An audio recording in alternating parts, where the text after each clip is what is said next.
So let's bring it all together for group lighting.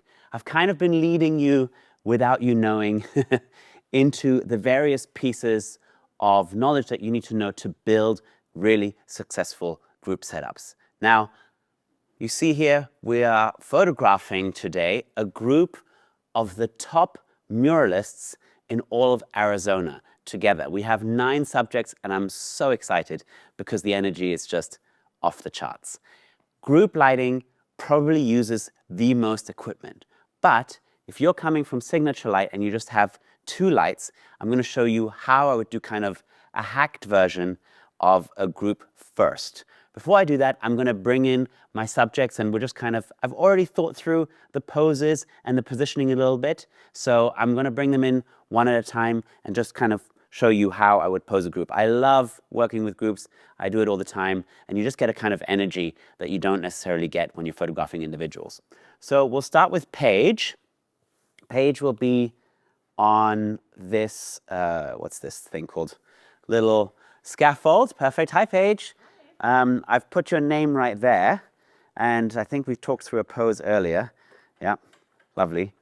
This is Paige's scaffold. She knows it very well. Perfect. Yeah. No notes. Excellent.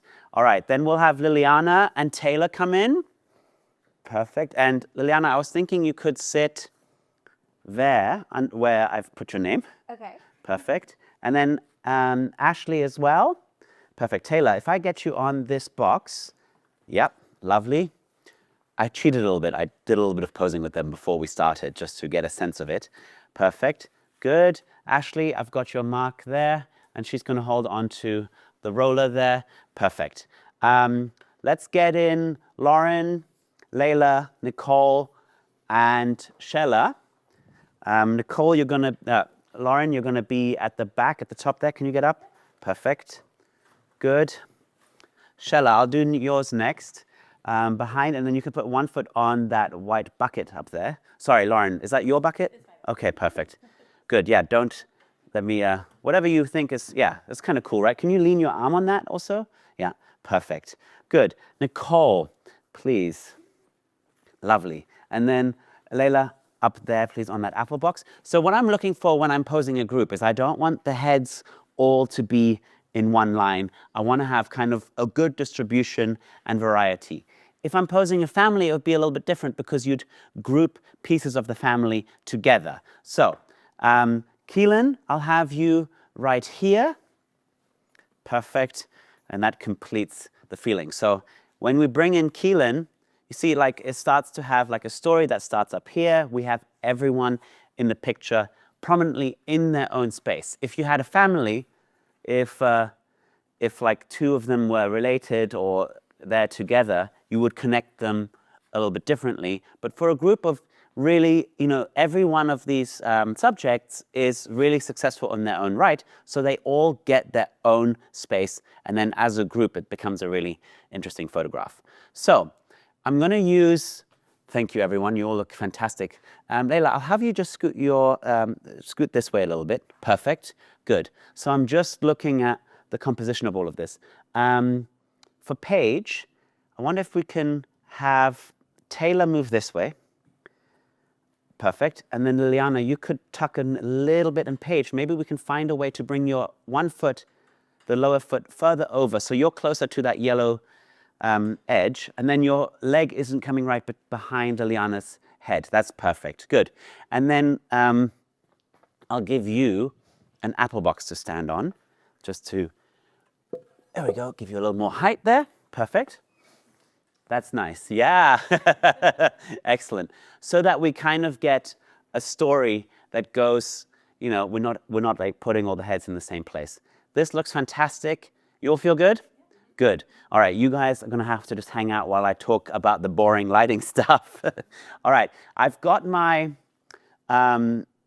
leitmotif. It's the 190 centimeter. It's probably one of the softest lights there is. It's pricey, but just use the biggest one you have to light a group. If you only have smaller lights, I'm going to show you a little trick, and we're going to take a little piece from the signature light and use it to our advantage. There's a light in here. It's the Electrum 5 that we've been using all week, and I've got it set to 5.0, arbitrary number. I'm just going to start and see how that feels. And I'm going to place it, again, just like in the one light setup. I'm going to bring the bottom sort of at chin height. But for this, because we've got a lot of people, I'm going to just find like kind of a middle ground. I don't want it to come from the bottom. I don't want to light up people's, no one wants their bottom of their chin lit. So I'll just bring this up probably around here. And again, I'm not going to point it directly at them. Paige, just tell me when you can no longer see the front of this. There, right? Okay, so if she can't see the front of it, she's not going to be lit by it. So I'm going to find the middle ground.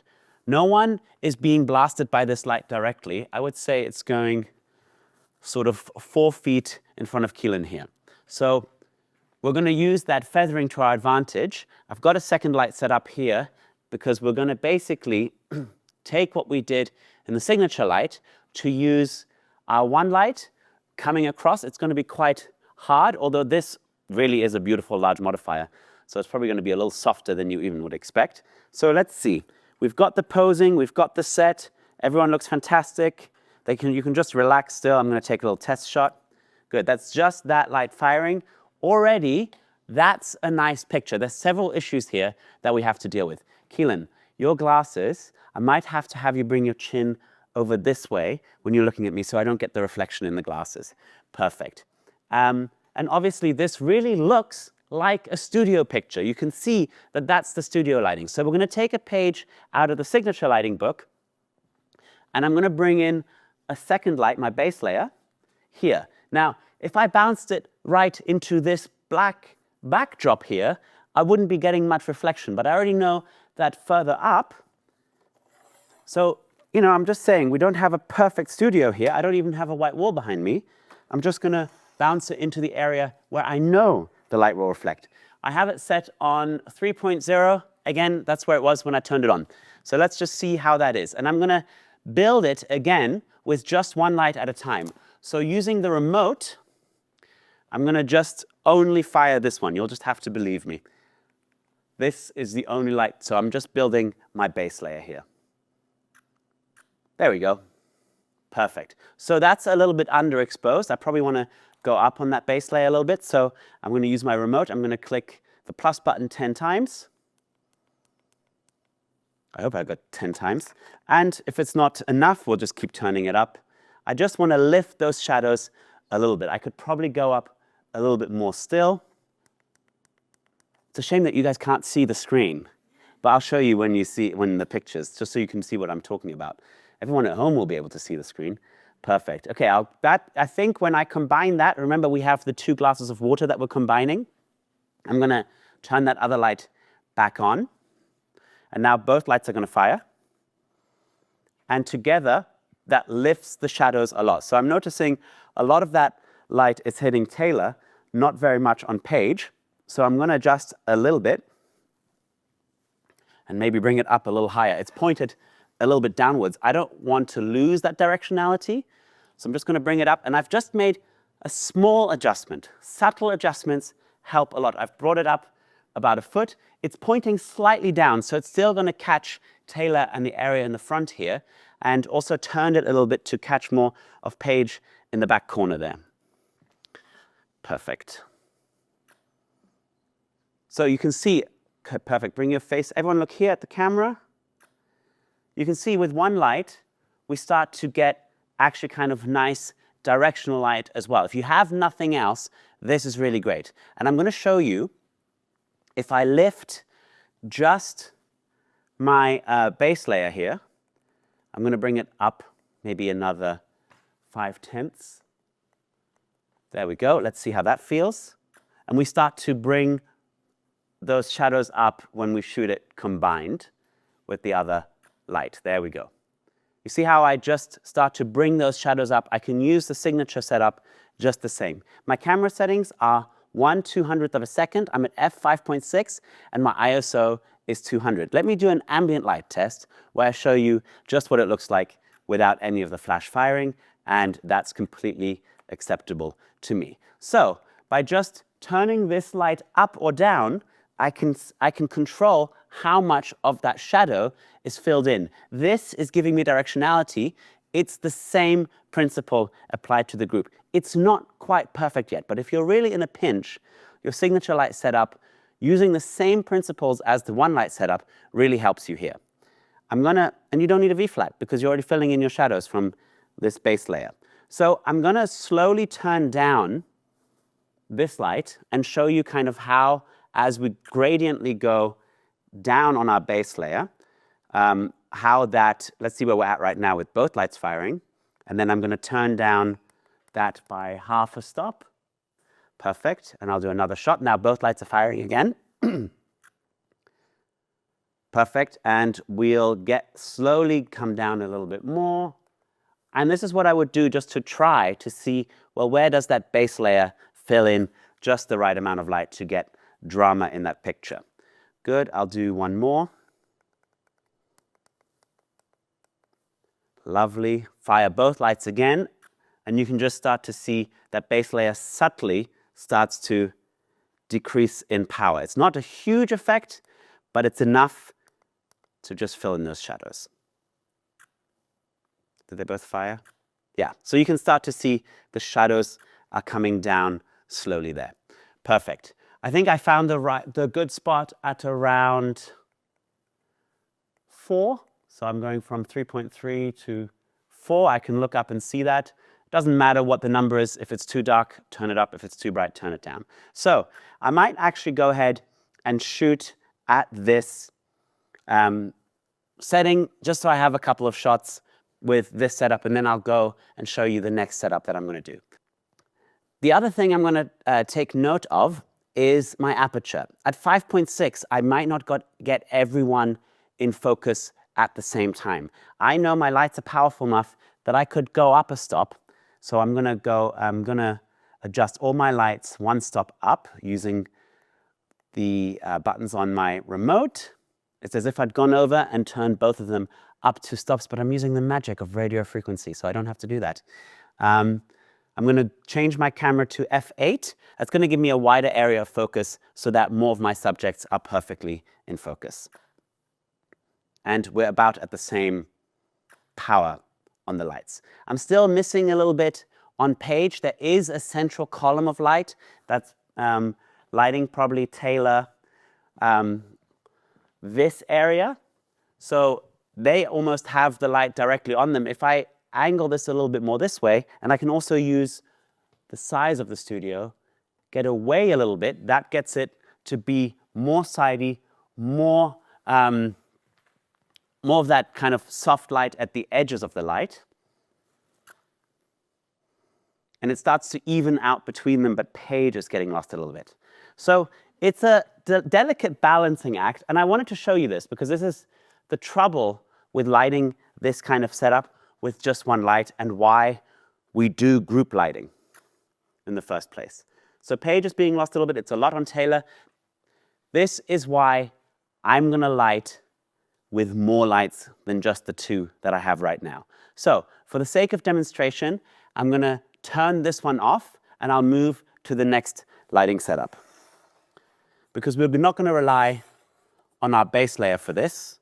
So I'm showing you turning this off. Good. So if you remember from the signature light, when we had the kicker light set up to light the model's face, and then we extended the light using a second modifier for the legs. We are now just going to take that concept where we have the light stacked like this, and we're going to turn it on its side to extend the light across the group. Does that make sense to you guys? Right? So I'm going to use this one to focus on page, and I'm actually going to bring it in a little bit closer. What I'm looking for is that page with the red hair in the corner here is lit perfectly. The rest of the light that's coming out of here will also light some of the subjects right here. And then as we get further away, it's going to do less and less work by the time it gets to Keelan over here. She's furthest away from the light. I'm still going to feather it. Let's bring it into here. And I have a rolling stand, very convenient. Let's feather it from about here. So, page. can you put your arm out at a 90-degree angle and just, yeah, maybe the other arm, just so we have it. Yeah, perfect. And just tell me how big in your field of view is that? Good. So I just want you to remember how far she's extended her finger. It's not this, it's that, right?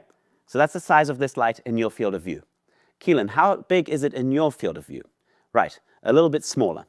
Good. Because she's closer, it's obviously larger in her field of view. Let's do a test with how that looks. And it's just that light firing now. Lovely. And you can see it. Taylor has a fairer complexion. She's picking up more of that light, but we're going to even it out very nicely. I'm going to bring it a little closer to Paige and maybe even wrap it in just a touch. Good. And I'm going to take a note of the direction of that. Is that pointing directly at you? It's a little off. She said it's a little off. That's exactly what I'm looking for. I think it's about 3 feet in front of her, pointing towards where those cans are, I would say, on this lovely set that we've built. There we go. So you can see the light on Paige. Now, I just want you to notice something. If you look on the screen, the light on Paige is sidey. She has a shadow on the side of her nose on this side. By the time we get, let me have you just stare directly at the camera. Perfect, thank you. By the time the light gets to this wonderful painter, it's really shadowy on this side of the face. So, how do we, this is where we bring all of that, what we've learned earlier, together. So, let me bring in my next largest light. That's what I would do. I would always put the largest light on the side, and I think we've got 150 centimeter. So this is 190 centimeter. I think that's 6 foot. Oh my God, I'm gonna have to do all these measurements somehow. I know that this is 150 centimeter deep Elinchrom Rotolux. This one's not on wheels, but this floor slides really nicely. Thank you, Magnus. Good, I'll place it, thank you. All right, so is this one turned on? I'm gonna turn it on right here. Good, and I know the one, let's just see where we end up. Again, you can use a light meter for this, but I'm just gonna start at 3.0, the middle power of the pack. Let's see. All right, I'm gonna stick that in here, and then you'll see me when I raise this up. Hello. Perfect. There we go. And this, okay, there's a couple of things happen as soon as I add this. We're gonna create like a cascade of lights over here. Probably bring it in across here a little bit. All right, Keelan, these lights together, when you extend your hand out at a right angle, how big are they in your field of view? Okay, so this one. Right angle, a little closer to you, yeah. Okay. So Both of them together? it's like, oh, both of them, oh, it's. You can't, it's too much? Yes. Okay, it's too much. Good. So that's my clue. I'm gonna bring it in. How about now? Still a little too much. Still a little too much, okay. But it's about there, right? Yeah. It's, yeah. The effect is minimized also because I'm feathering a little bit. So you notice I'm pointing this sort of in the same direction, also wasting that column of light over here. So let's see how that looks. Now when I take that picture, the two of them together are lighting the set. So let me have a look compared before and after. We're about here. And I'm looking for in the middle here, and it's not doing all that much. So I know I need to turn the power up on this light. So I'm gonna come over here and just give it another stop. See what happens. Everyone look here. You all look splendid. Lovely. And I'm starting, yes. Paige, can you see the front of this at all? A little bit, okay. I'll turn it in a little bit for you, and I'll turn it up. Let me just turn it up to full power, because then I can see what its effect is on this group. Lovely. There we really start to see. So if we compare those two pictures, I'll just zoom in. Let's use Taylor as the example here. Lovely. You can start to see that because she now has a light that's capable of reaching more of this side of her nose, it starts to even out and still have directionality. Let's also have a look at how it looks on Paige in the back right corner. You guys can chill between me rambling on about all the lights. I know it's not always comfortable posing. Perfect. So if you see before and after, on the right is the after, on the left is the before. We start to fill in subtly the shadow on this side of her nose. So if you remember the tunnel, and also when I brought in the one light video, remember I brought the light in across the front of the model to fill in more without changing the direction of the light? Well, that's exactly how this light is behaving on Paige. She is just getting, sorry that I put you in this corner and you're my example for everything. She is now getting just a little bit of the edge of this light, but this light, so that's acting as Paige's base layer. And that's acting as Paige's kicker. For, say it again? Nicole, thank you so much.